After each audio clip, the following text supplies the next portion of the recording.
Hello, good morning, children. Once again, I welcome you all in English compulsory class, beta. Yesterday we were doing the poem "The Seven Ages of a Man" and I had explained you. ठीक है, मैंने आपको समझाया, मैंने आपको बताया कि इसकी ह्यूमन की लाइफ जो है वो 7 पार्ट्स में जो रोल प्ले करता है, जो हम दुनिया में आते हैं पैदा होने से लेकर डेथ तक हम 7 पार्ट्स में रोल प्ले करते हैं।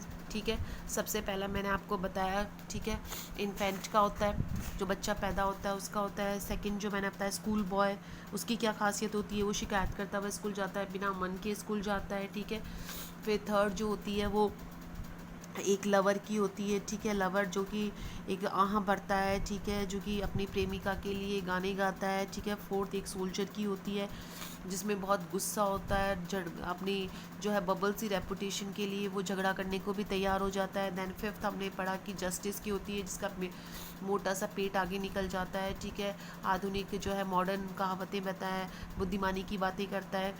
फिर उसके बाद में सिक्स स्टेज जो होती है वो एक तरीके से एक ओल्ड स्टेज में एंटर करना होता है। पेंटालून जो कि एक कॉमिक करेक्टर है, ठीक है, वैसे हो जाता है चप्पल पहने हुए। ठीक है, आंखों पर नाक पर चश्मा हो जाता है। ठीक है, और जो उसने पहले से अपनी जवानी के दिनों से अपनी जो जुराबे वगैरह जो कपड़े संभाल के रखे थे वो भी उसके लिए ढीले हो जाते हैं, क्योंकि उसकी बॉडी बहुत ही दुबली पतली हो जाती है, उसकी चमड़ी लटक जाती है, उसकी आंखों के नीचे की चमड़ी लटक जाती है।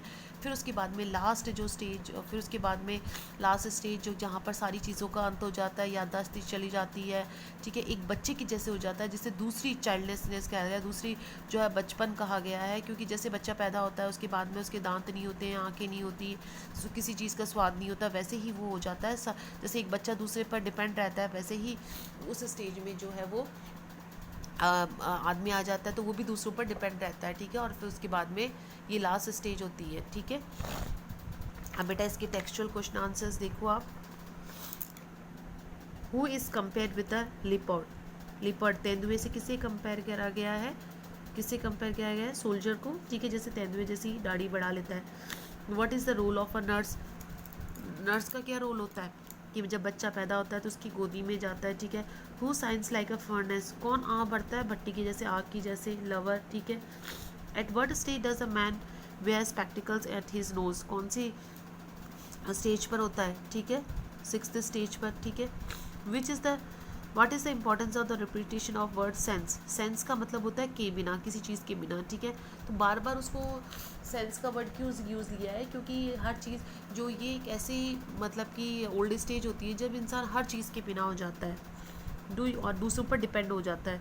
Do you find any melancholy reference in the poem? क्या आपको कोई भी मेलेकली, कोई भी दुख ऐसा लग रहा है दुकान सीरीज में?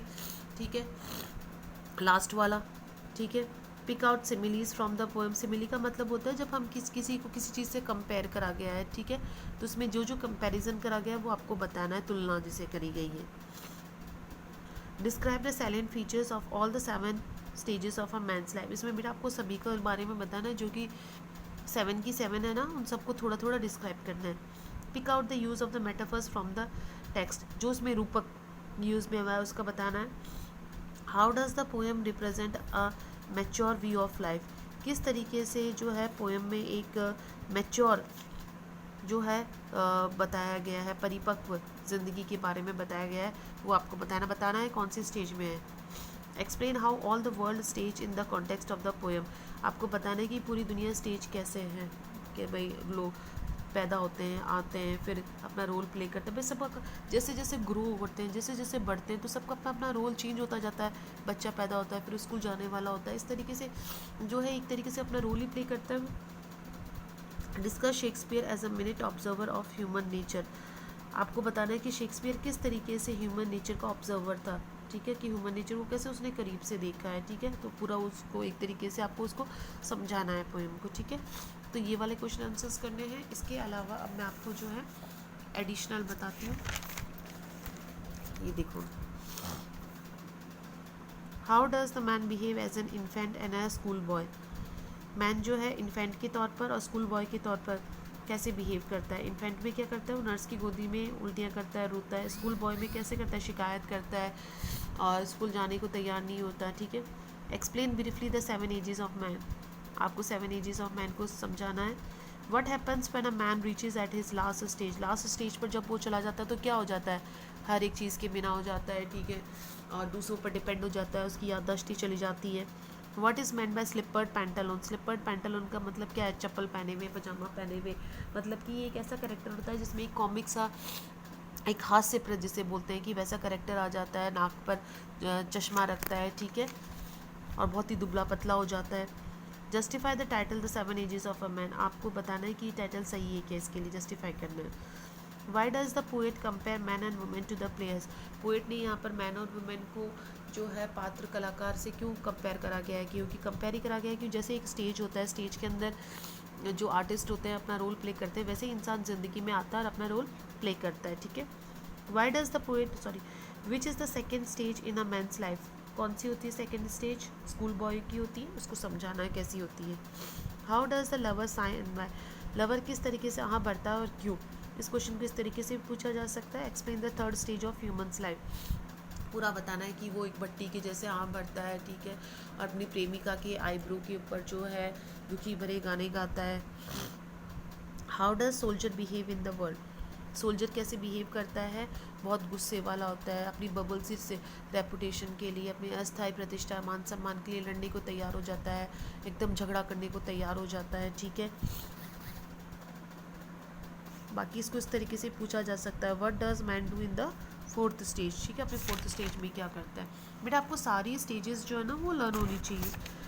Describe the physical appearance of the justice, physical appearance कैसा हो जाता है, उसका मोटा सा पेट आगे निकल जाता है, मुर्गी का मांस खाकर उसके लाइंस वगैरह बन जाती है, ठीक है, बड़ी फॉर्मल सी कट सी फैशन के अकॉर्डिंग कटी हुई दाढ़ी होती है, वो पूरा बताना है। What does the man do in the fifth span of life, पूरा इसमें तो उसका फिजिकल अपीरियंस हो गया, और वो करता क्या है, वही बुद्धिमानी की बातें करता है, मॉडर्न इंस्टेंसेस देता है, आधुनिक उदाहरण देता है, ठीक है, समझदारी की बातें करता है। What according to the poet is the second childlessness, दूसरा बाल्यावस्था जिसे बोलते हैं बचपन, कौन से होते हैं, जो लास्ट स्टेज होती है, क्योंकि उसमें जैसे बच्चा सब लोगों पर डिपेंड रहता है बड़ों पर, वैसे ही जब आदमी ओल्ड स्टेज पे आ जाता है तो वो भी सब लोगों पर डिपेंड हो जाता है। What does the man lose in the last stage of his life, last stage में मैन क्या क्या चीज़ें खो जाता है, खो देता है, दांत खो देता है, टेस्ट खो देता है, आंखें खो देता है, हर एक चीज़ खो देता है और उसका एंड हो जाता है।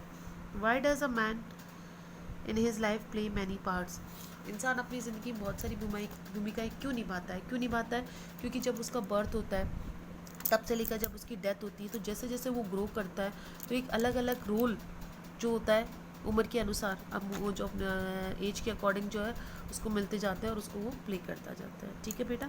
आपको सारी के सारे 7 जो एजेस हैं वो आपको याद होनी चाहिए, सारे के सारे आप याद कर लो। इसमें सबसे अच्छा तरीका यही है कि आप एक जैसे फर्स्ट स्टेज उसमें क्या होता है, सेकंड स्टेज उसमें क्या होता है, ऐसे एक नोट्स बना लो आप, ठीक है, 7 एजेस के। फिर आपका क्या होगा कि चाहे कहीं से कुछ भी क्वेश्चन पूछा जाए इस चैप्टर में से, पोएम में से कहीं से कुछ भी पूछा जाए, चाहे आपके स्टैंजा वाइज में पूछा जाए, चाहे आपके ऐसे पूछा जाए, आप हर एक क्वेश्चन को अटेम्प्ट कर सकते हो। तो आप एक नोट्स बना लो, नोट्स बना के मेरे को दिखाना, जैसे फर्स्ट स्टेज रोल, क्या क्या रोल होता है, second stage role, third stage कौन सी होती है, रोल, फोर्थ स्टेज कौन सी होती है, ठीक है, जैसे फर्स्ट स्टेज कौन सी होती है, इन्फेंट स्टेज, फिर उसको थोड़ा सा उसका रोल क्या होता है, mewling and packing in nurse arms, ठीक है। तो इस तरीके से पूरे 7 एजेस के आप याद कर लो, आपको सारे क्वेश्चन आंसर्स जो है इसके अच्छे से पूरी पोएम आपको लर्न हो जाएगी। फिर भी अगर आपको कुछ भी नहीं समझ में आता है तो आप मेरे से पूछ लेना। कल हम अब लास्ट पोएम करेंगे जो हमारी लास्ट पोएम है, ठीक है, फिर हमारी पोएम्स कंप्लीट हो जाएगी और फिर हम नेक्स्ट डे से हमारा जो है चैप्टर स्टार्ट कर देंगे। अभी तक के सिलेबस में अगर किसी को कुछ भी प्रॉब्लम है बेटा तो आप प्लीज़ मेरे से पूछ लीजिए, ठीक है। और देखो इसमें आप मेरे सामने नहीं हो, बट मैं तो जैसे क्लास लेते हैं वैसी तरीके से पढ़ा रही हूँ, तो प्लीज़ आपको अगर एक बार समझ में नहीं आता तो आप दूसरी बार वीडियो देखो, ठीक है। आप सब्सक्राइब कर लो चैनल को, बार बार देखो, अगर आपको नहीं समझ में आ रहा है तो भाई एक वीडियो को बार बार देखेंगे तो भी समझ में आ जाएगा, ठीक है। भाई क्लास में तो हम क्या होता नहीं समझ में आता पूछ लेते हैं, यहाँ आप पूछ नहीं पा रहे हो तो कोई बात नहीं है, वीडियो को दोबारा देख लो, हो सकता है कि आपने उस टाइम ध्यान से नहीं सुना हो तो दोबारा आपको समझ में आ जाएगा, ठीक है। और वैसे ऐसा कुछ भी नहीं है कि जो मैंने ढंग से समझाया नहीं है, फिर भी अगर आपको कोई भी प्रॉब्लम होती है तो आप मेरे से पूछ सकते हो, ठीक है।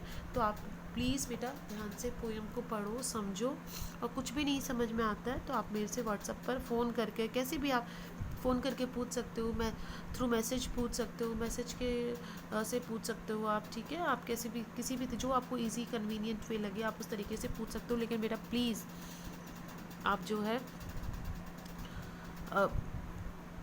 चैनल को देखिए, सुनिए, बार बार ध्यान से पढ़िए, ठीक है बेटा। Okay, thank you, have a nice day.